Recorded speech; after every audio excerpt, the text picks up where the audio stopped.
You going to mug me? Am I going to mug you? Is that gorgeous or what, eh? And I believe I can run a decent marathon. Download Veely now.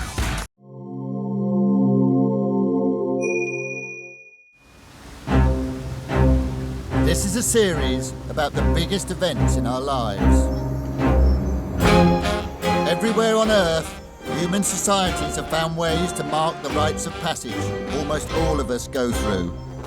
You're so beautiful. Thank you. So I'm going to travel to some extraordinary places around the world to see how they celebrate the landmarks of life: birth, coming of age, marriage, and death. Ritual has shaped our culture. It has come out of our natural bodily instincts, the way we behave, the way we move, the way we feel. I'm Grayson Perry.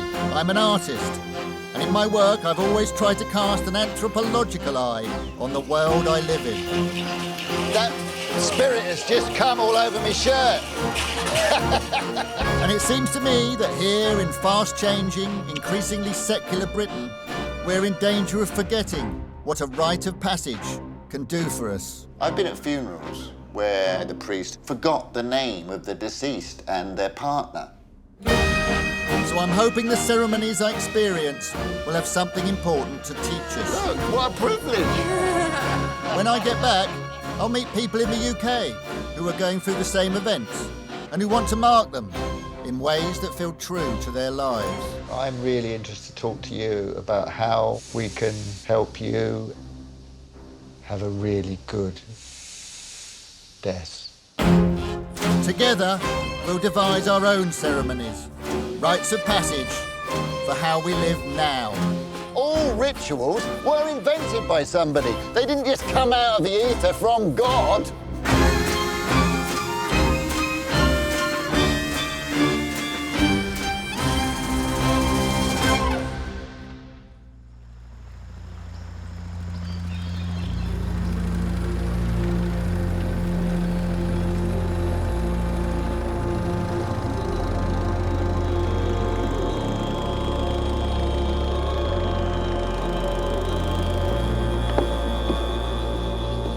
For this film, I'm travelling to the most remote place I've ever been, deep into the Amazon in northwestern Brazil. I've been on the road for 72 hours, and I'm embarking on the final leg of my journey by boat down the River Amazon. All of it to witness an extraordinary ceremony. This program is all about coming of age. How do we become an adult? How do we move on in stages of our life? What equipment do we need psychologically, spiritually, physically to deal with being an adult? And how do we get that? I'm hoping I can learn something from an elaborate ceremony performed by the Ticuna people, the largest indigenous group in the Brazilian Amazon. They believe every girl must go through it in order to become a woman. And today, it's marking the coming of age of these two 13-year-old girls.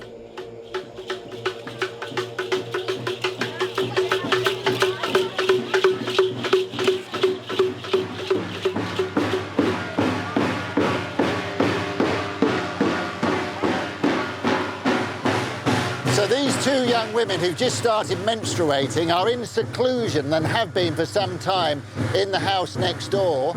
And this specially constructed shelter here, this is where they're going to go through quite an arduous ritual. And at some point in a while, they'll be brought out of the hut and then they will be kind of on display in the village with everybody here going through the ritual together, and there's all sorts of, there's 1,500 litres of hooch here, so it might get quite raucous later on.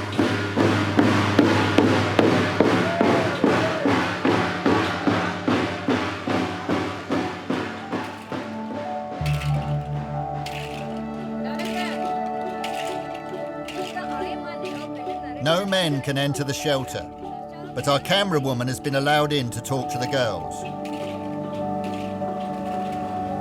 They're with the elder women, who've been teaching them the knowledge and skills needed for Takuna womanhood.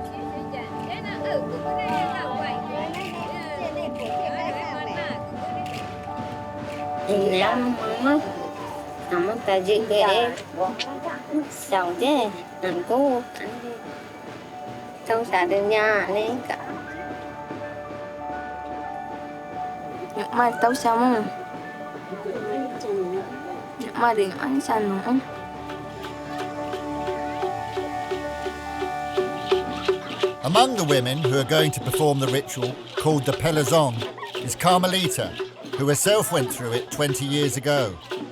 Carmelita, what is it like as a young girl to go through the Pelazon?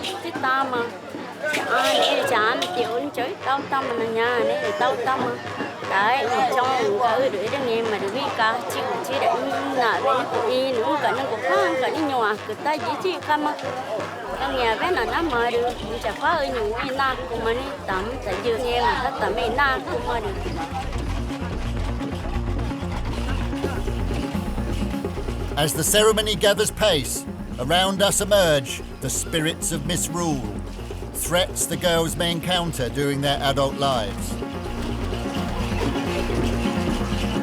The ringleaders are these pantomime figures, whose improvised plastic penises are filled with curry sauce.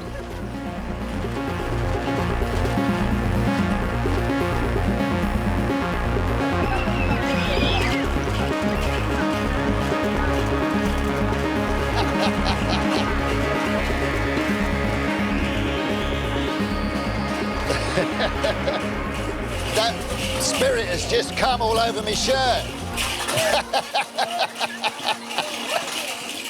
I'm an inseminated with misrule and danger.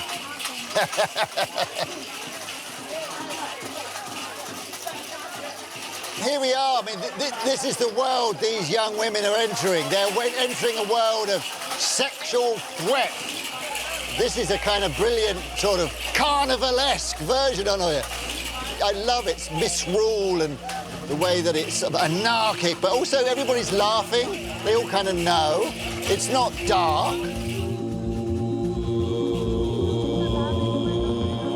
Now, as the girls are being prepared for release from the hut, one of the spirits begins to display whose symbolism isn't hard to grasp.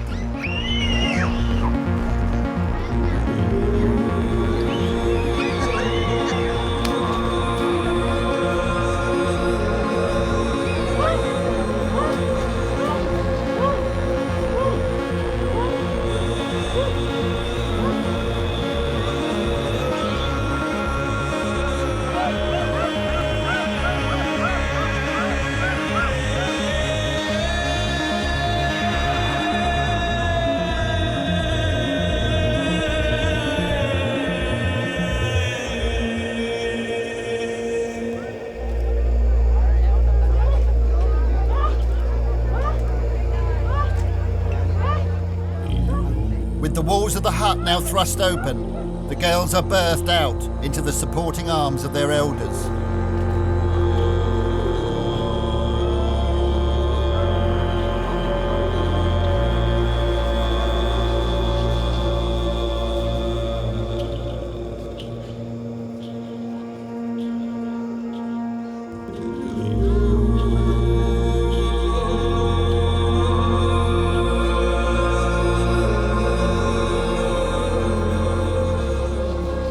But it's not over just yet. I'd been warned about what was coming next, but nothing could quite prepare me for what Carmelita and the other women were about to do to the girls.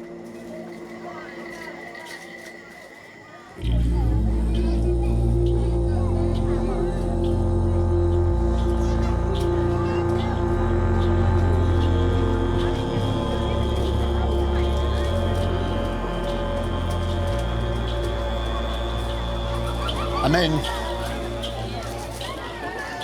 this is pretty upsetting.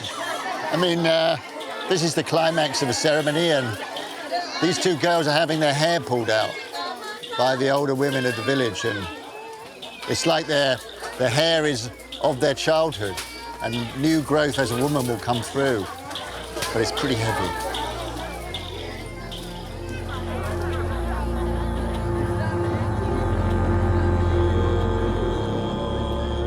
This is one of the hardest things I've ever had to witness.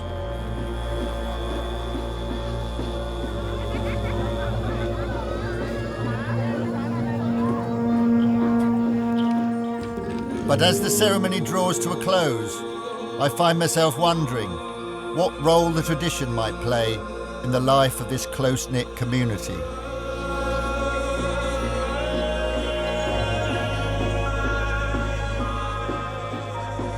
A ritual has to have an element of ordeal about it. It has to be difficult. It's not a walk in the park. You might be feeling very, very ambivalent about whether you want to do it or not. And I think, you know, that screwing your courage to the sticky point, knowing that your community is sort of willing you on, and you can see there the kind of women and holding and embracing and comforting and talking them through it. Because everyone here wants the girls to go through it. They want a successful ritual. There's something about this ritual that is witnessed by the whole of society, that you are marked, you are an adult, and therefore you've signed up to a set of responsibilities and also a status. I think there's something lacking in our society about that clarity. That's what a ritual does very well. It kind of takes away the ambiguity of it all. You, young girl, are now a woman. And I think that that's a powerful, powerful thing.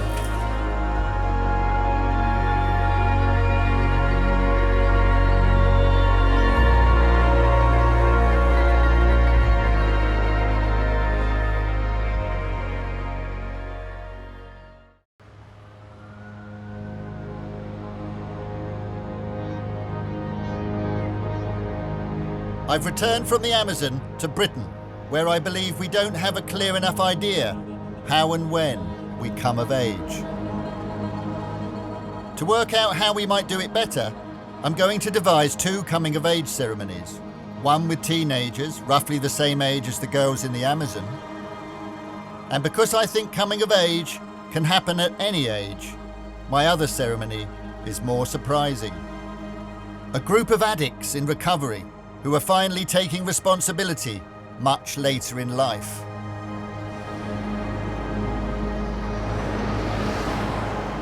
For my first ritual, I've travelled to Lewisham in southeast London.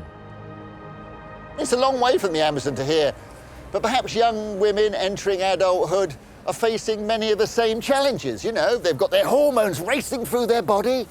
They've got to start making relationships. They're perhaps, you know, thinking in the distance about parenthood and careers. And these are the same problems that are facing the Takuna back there in Brazil. I'll be creating a ceremony with the teenagers at Lewisham's Young Women's Hub, a charity that supports and educates often vulnerable girls who haven't survived mainstream school. There might be more jacket potatoes, girls. This programme that we're making, but we went to the Amazon to look at a coming-of-age ceremony for girls. So what happened was, women of the village gather round each of the girls and pull all their hair out. Their real hair? All hair? All their hair. Their real hair? Yeah. So they're bald now? Yeah. Wait, like actually like pulled it out? Pulled out all their hair. What, they're crying? They were crying, yeah. Oh, it was not a good watch. I found it very upsetting. This happens to all of the girls? Yeah. Why?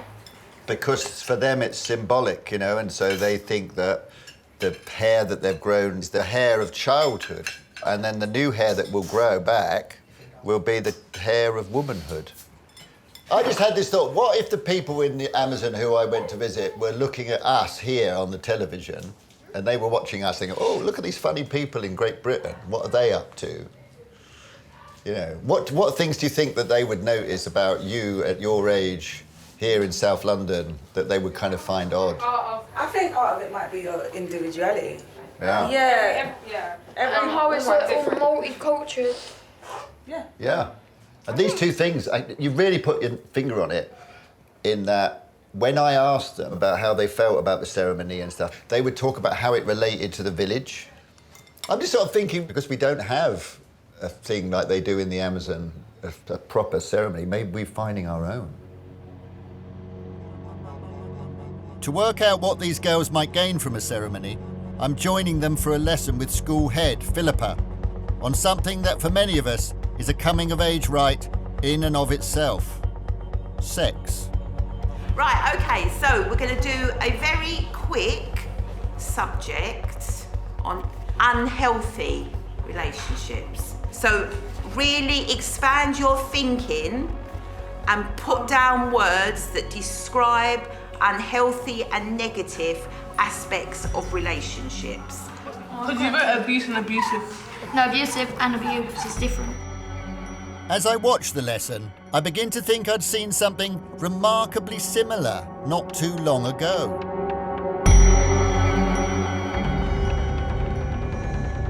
How about when you've got cyberbullying going on, you've got trolls? But the wise elder of Lewisham is teaching the girls not just about age-old threats, but also challenges that have only existed since the invention of the smartphone. To find out what they're up against, I'm sitting down with Casey, Abby, Kalia, and Paris. How do you think social media affects the nature of being a teenager, growing up, you know, to do with relationships and things like that? What effect do you think it has? It's like peer pressure because like you have to look a certain way, act a certain way, and it's like every girl has to be in a relationship and has to do what the boy says. Basically, it's like kind of controlling. Really? Yeah. Has to do what the boy says. Would you agree with that? Most boys, a lot of boys are controlling. What kind of things might boys do using social media? Porn. There's porn everywhere now. So like you could be 5 years old just watching a movie online and you just see a little naked person pop up and it's not their fault. Like, Yeah. Do you think that changes your attitude to sex though? Yeah. How? Boys who watch it, they might think that's how It's meant to be. I'm meant to, yeah. So what they see, they might want to. That's what they want to do. That's how Yeah. that's the only way they know how. Because they watch it from young, like. Yeah, they actually do. So do you think social media makes it harder or easier or both? It makes it harder to be in a relationship. Really? In what way? You have to live up to that expectation of being a good couple, so it makes it harder to be in a relationship. Where, as if there was no social media, I think it would have been easier to be in a relationship. I'm interested in this idea of the sort of perfect relationship. What would it look like? Wearing matching clothes, wearing matching trainers. Everywhere she is, he is. Everywhere he is, she is. When I have a boyfriend, I want to be with him all the time. Yeah, but not wearing the same like matching outfits or like the same colour top and then trying to look the same. I don't like it. I find it cringy. Is that the dominant thing that you see on social media? Is this sort of idealised, perfect relationship? YouTube couples, yeah. How they portray their partner. In our generation, you won't find no one like that. Because they're violent. They're not like that. So it's... But that's the boys you go for. It's the boys you go for. Like, you can find nice boys, but then... Not in this area.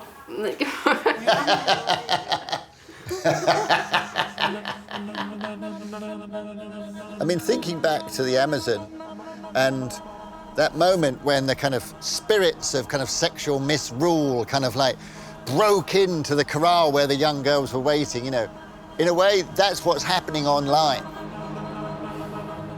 From a very early age, they're confronted with sexual imagery and aggressive male sexual posturing, and also the pressure of, you know, these sort of almost professionalized ideals of what it is to have a relationship are kind of beamed down into their pockets.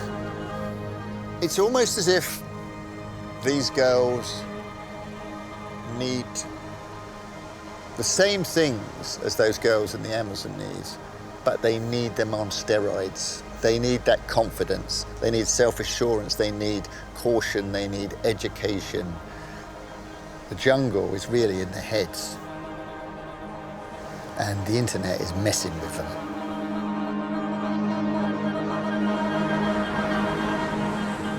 I'm beginning to think the ceremony we create with the girls should have something to do with social media. But when I asked Layla, who's 15, to write down her hopes for the next 5 years, I realised there's something else they're struggling with too. Their aspirations for the future. So you know, it's quite interesting that you've not written anything definite down on the thing. Do you want to write anything definite down on it? I don't know.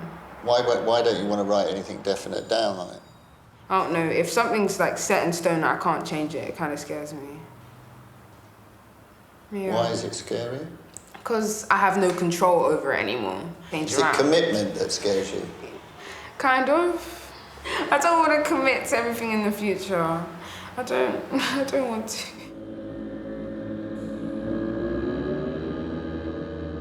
Hearing how uncertain Layla is about her path in life, I begin to get an idea how a coming-of-age ceremony might help her and the other girls.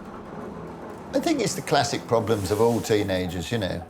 Your brain is a soup. You're fumbling your way. Things are very ambiguous, and I think that they're desperately wanting kind of rules. And I think one of the roles that a traditional coming-of-age ceremony probably plays is kind of giving the sort of teenager whose mind is all over the place, you know, because they're going through such changes, giving them something to focus on and do, and telling them this is what you do to become an adult. Because in the modern age, it's so ambiguous how you become an adult, you know, and we hear of kidults, sort of 35-year-old guys who still sit on the sofa all the time playing video games, you know. Maybe we do need a more rigid idea of what being an adult might be, because being the permanent teenager is not working for a lot of people anymore.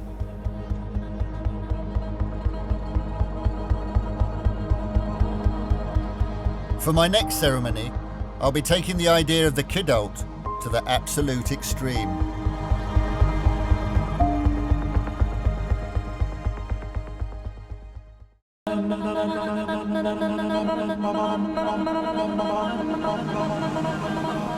For my second rite of passage, I've travelled to Halifax in West Yorkshire to meet a group of people who seem on the face of it too old for a coming-of-age ceremony. A group of addicts in treatment at the Basement Recovery Project. The theory here is that your substance can trap you in an eternal childhood, and it's only when you put it down that you learn how to grow up. Teaching the courses is Addict in Recovery, Stan. Recovery is a choice. Something has brought you into this room today. What's brought you into this room today, Fiona? To get better. Yeah, if I drink again, it will kill me due to my liver. So, yeah, I can't go back. No. So it's about continuing to do what you do. Because we had that belief system when we first come through these doors that as soon as we'd put down that substance, everything would be fixed. When we come into recovery, we suddenly go from being this childlike person to starting to grow up. So I'm interested because Stan mentioned about, you know, that you're coming from a childlike place in a way of dependency and kind of feeling omnipotent, you know, that you're the best. And I wondered what your thoughts on it were.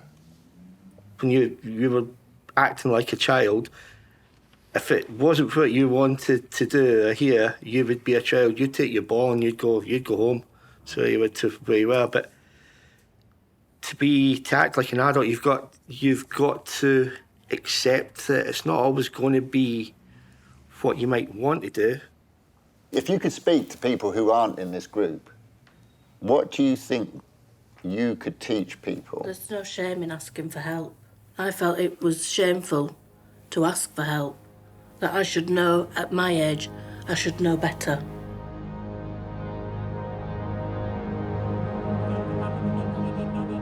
I'm kind of loath to say there is an exact parallel between a kind of pubescent child going through a coming-of-age ceremony and the recovery process for addicts. But I think there's many similarities there, and I think they're facing up to difficult facts and feelings which they've been masking with alcohol or drugs, and there's going to be a new chapter in your life when you're going to take more responsibility, and it's going to be difficult. We can all learn from this what it is to be human. And these guys, you know, once you've got beyond the thing of, oh, they're alcoholics, and sort of think, crikey, they're facing up to something that we all have. It's just that they've kind of they've got a very exaggerated version of it.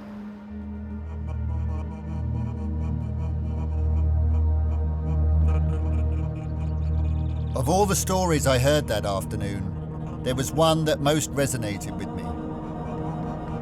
Fiona was a successful businesswoman, but 10 weeks ago, she was rushed to hospital with liver failure and nearly died.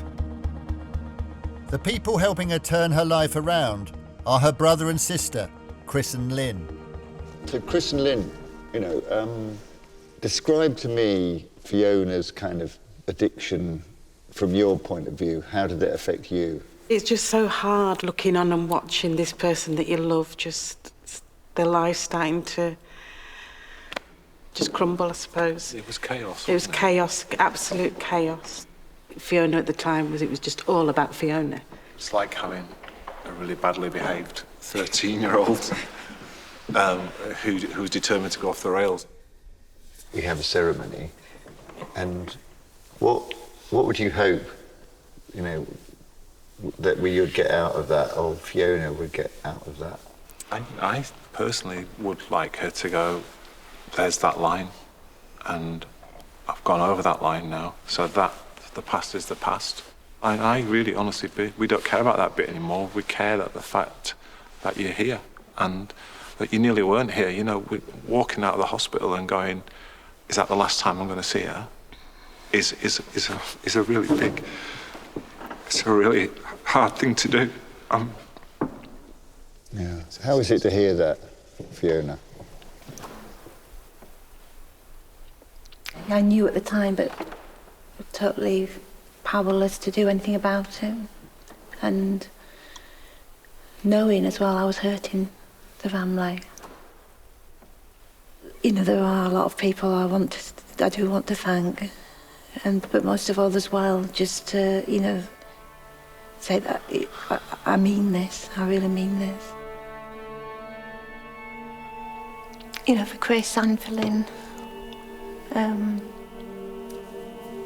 That I do love you, and thank you so much. Fiona, it seems to me, is doing something courageous and fundamental to being an adult. She's taking responsibility for herself and her behaviour. And back at the basement, I'm about to join her and the others for an activity I haven't done since I was coming of age. Dancing. Sober. Have you done this before? No. Oh, okay. Nor have I, no. So it's fine, you'll be fine. It's quite odd doing it sober, though, as well. When was the last time you danced? Sober. Yeah, when was it? I can't remember. No, me neither. No. Right, so first off, we're going to take our left hand. We offer it hip height. And we're about 4 inches apart, so we're nice and close. And all we're going to do, small semicircle to his left, and at the same time, we're going to step back. Step in. Excellent. One more time. Out. And back in. Guys, that's what you call leading the lady. All happy? I think he's asking a lot here. No, I don't think there is a twist. Is there any twist in it? So you're pushing out, you're coming in, and then we're twisting. Is that how we go like that? Don't change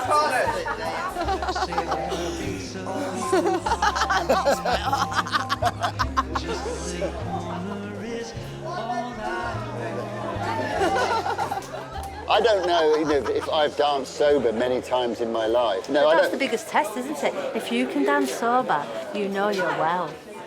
Yeah. But it's the biggest challenge. Well, sober dancing, sober sex. Am I allowed to say that? Yeah, of course. It's easy to do other things sober, isn't it? But these are quite challenging things. Well, I'd go with the dancing, We're making a programme here about rituals, and what could be more ritualistic than dancing, for Christ's sake? The fact that we have to join in with our group. We're pack animals, and here we are. We're literally melding with another human being.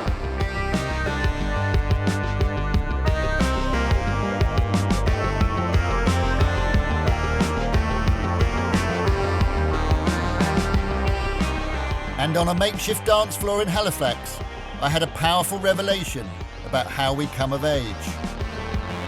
True adulthood, just like dancing, is found not on our own, but in community with others.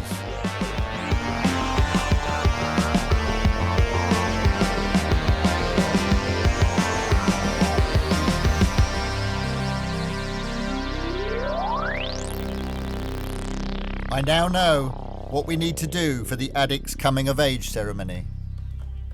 What I'm working on is a design for an amulet. An amulet is a kind of protective trinket or something, you know, something that that has almost mystical powers to keep people safe. I mean, normally, you know, in history and different cultures, they will be used to sort of protect against evil spirits or something like that. And, well, you know, this is an amulet to protect against evil spirits, yeah, but they tend to be 70% proof. And I've done it like a big Chinese coin, really. But it's got that hole in the middle of it, which kind of represents the void that is surrounded by fear. But on the flip side is the cycle of life balance. And this is kind of to remind them of the ways to create a new life, push yourself to grow. It may be an extreme version, you know, having to become an addict who hits rock bottom, but in a way, we could all learn from this process. And maybe this is why we're talking about coming of age in this programme, because this shows us a version of reaching the end of one stage of your life where it's not working for you, and then going forward, hopefully, with one that will work for you.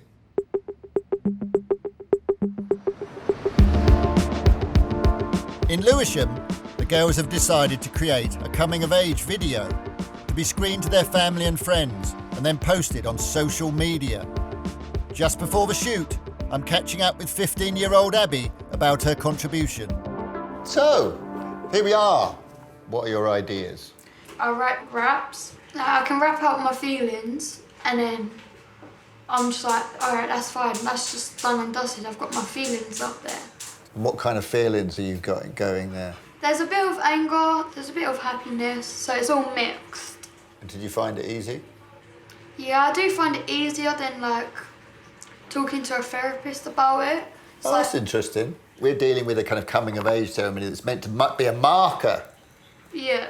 You know, that is like, it's going to start to change things the other side. So do you feel like the kind of things you're going to say are going to have a good effect on you? It's like, you know that you're still going to be struggling with depression and the hurt from the past, but you'll know how to, like, be strong and, like, know where the help is.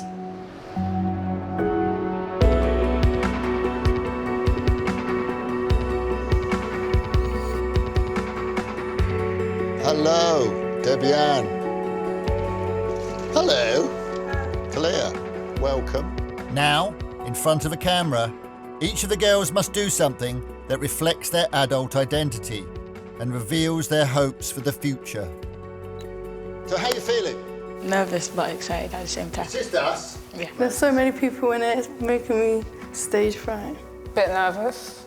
Good. It's not a good thing. I don't like feeling nervous. You are interested in this whole business? So you're going to be a sort of a technical assistant type person, okay?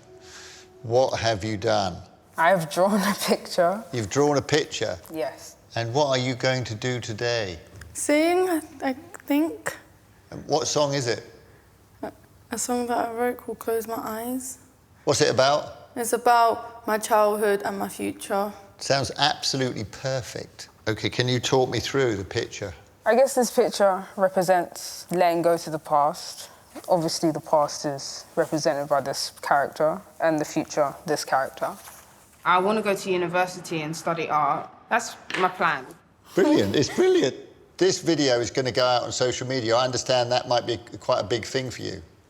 Yeah, I feel like social media is evidence of something. So, like, if someone says something about you, or even just a text, if someone says something, there's proof of it being said. So that always gets brought up, and then, yeah, friendships break up. That's really interesting. I think you've actually put your finger on one of the major problems of social media, is that when we have normal human relations that go, that aren't recorded, often we say things that are in the moment, that perhaps are just a reaction to what happens. And nobody's recording it. Nobody's going to throw it back in your face necessarily. Anything you say is there forever. Paris, are you ready for a take? Yeah, I guess so. Okay. So I've got stage fright. I don't like doing stuff like this in front of people, even though it's like my dream and that. Because there's me wanting to be a singer, thinking it's going to be all easy, but it doesn't look easy. I don't even know what facial expressions to do. Oh.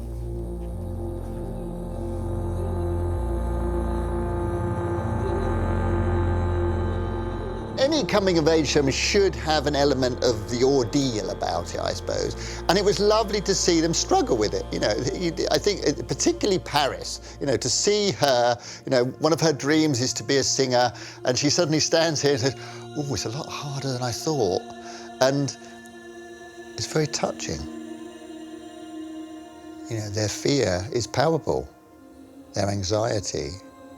And also, they're still innocent as well. And it's great. That's what it's all about. It's a lot better than getting all your hair pulled out.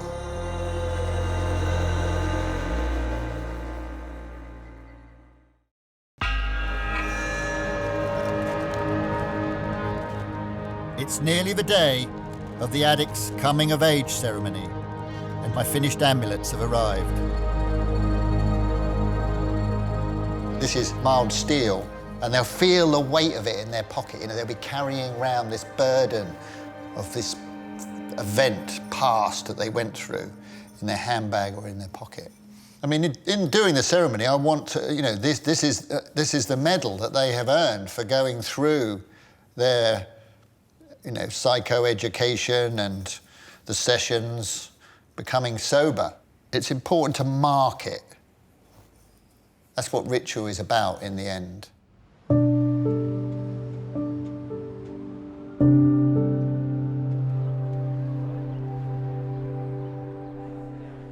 The addicts in recovery have decided to hold their ceremony in a non-denominational church near Halifax. They've filled it with family and friends, including Fiona's parents and her 16-year-old daughter Naomi and 19-year-old son Jacob. I'll present each addict with an amulet, and in turn they'll talk for the first time in public about their pasts and their hopes for their new life. Alan, could you come and stand here, please?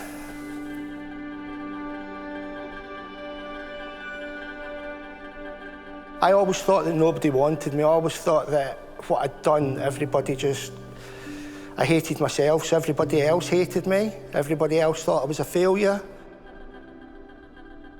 So I decided I was going to kill myself. But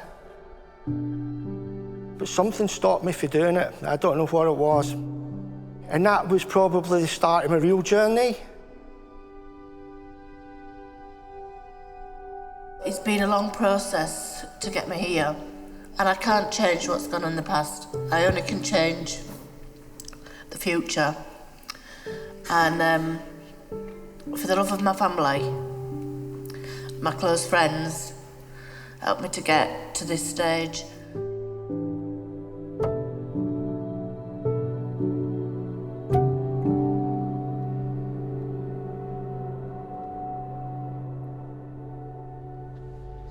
Six months today, I was taken into hospital and I was given a few hours to live.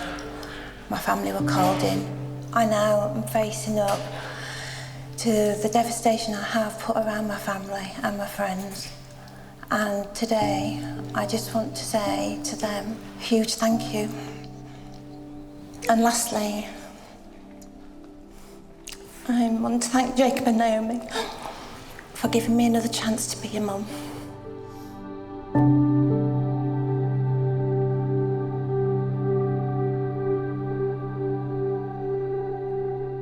I'm an artist, I make things, and here we are at a ceremony, and I thought, I've got to make something for this ceremony. So I've made you all a gift, and I hope, Alan, that, you know, this sits in your pocket and reminds you of what you've been through. And you know, we're here, it's a lifelong thing, but this is a moment to celebrate it.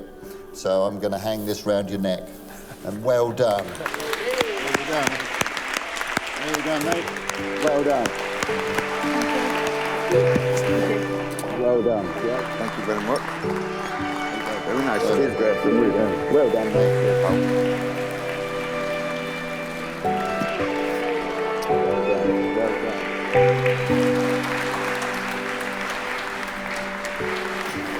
Brilliant. Well done.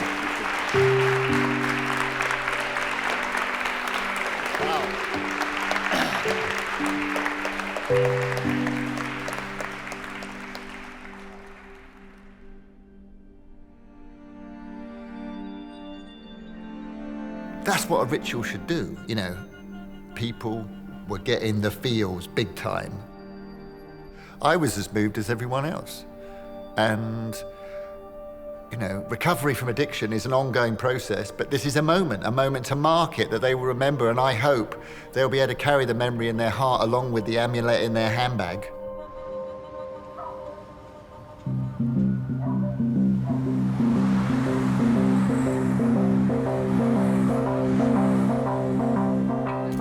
In Lewisham, for their ceremony, the girls have laid on a red carpet premiere.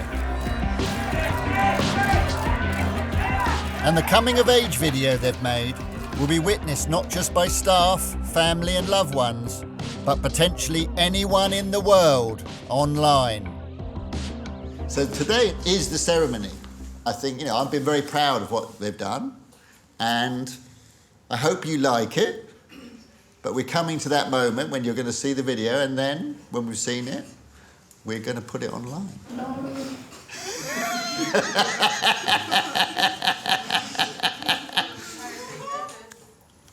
So, shall I push the button? No. Yeah? Here we go. When I think of tomorrow, I don't want the same tragedies. I don't want your life to follow into the same traps as me. They're young people. If you're about to get angry, don't make things escalate. If people are trying to get a rise out of you, don't give them one. If you're going through something hard, it's okay to talk to someone. Things were said on social media that other people saw, which meant other people got involved. People who didn't even go to my school, like, knew who I was. It was like my name had been heard, like, everywhere. In my life at the moment, you could say, like, the past is very prominent for me. And I'm kind of trying to get over it. I am letting things go. That's how I see coming of age. I see my past as a child, wishing I could go back in time, live as happy child. When I step on that pitch, all the negativity and bad vibes disappear. Before I used to just get angry and want to fight. But since football came into my life, it's a way for me to get away. I hope to not let things around social media affect me how it did in the past, and just do me. I would say goodbye to doubting myself. Yeah. I'm way more capable than I actually think I am. I'm really cool.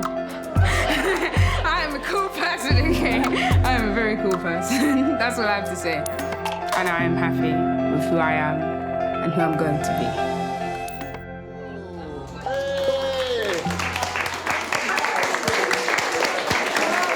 Well, what did you think of that? That video just sums up all what our girls have been through and the journey and the obstacles that they've overcome to get to where they are today. And it's made me feel really, really proud. And I'm sorry, girls, but I'm a bit emotional, so I'm so proud. It took a lot for you to get up there and do that. That's why we do what we do, for that. Yeah, well said. go. And now we come to that moment when we are going to put it online. Casey, I want you to push the button, okay? So push the tweet button. Here it goes. It's gone. Oh no. It's gone. Brave girl.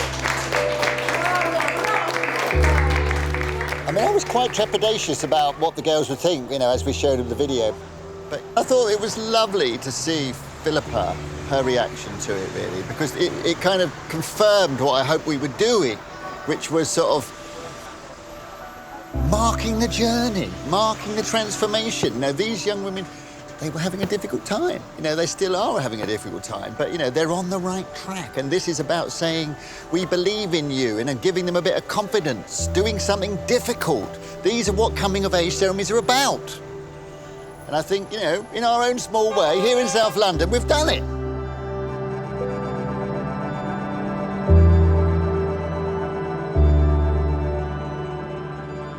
We're a very individualistic culture. And that might, in some ways, be one of our weaknesses. The most important aspect of coming of age is say, I am joining society. I am becoming an adult. I'm going to have to get used to the give and take of healthy relationships. I'm going to be a responsible person, earn the respect and the rewards of adulthood.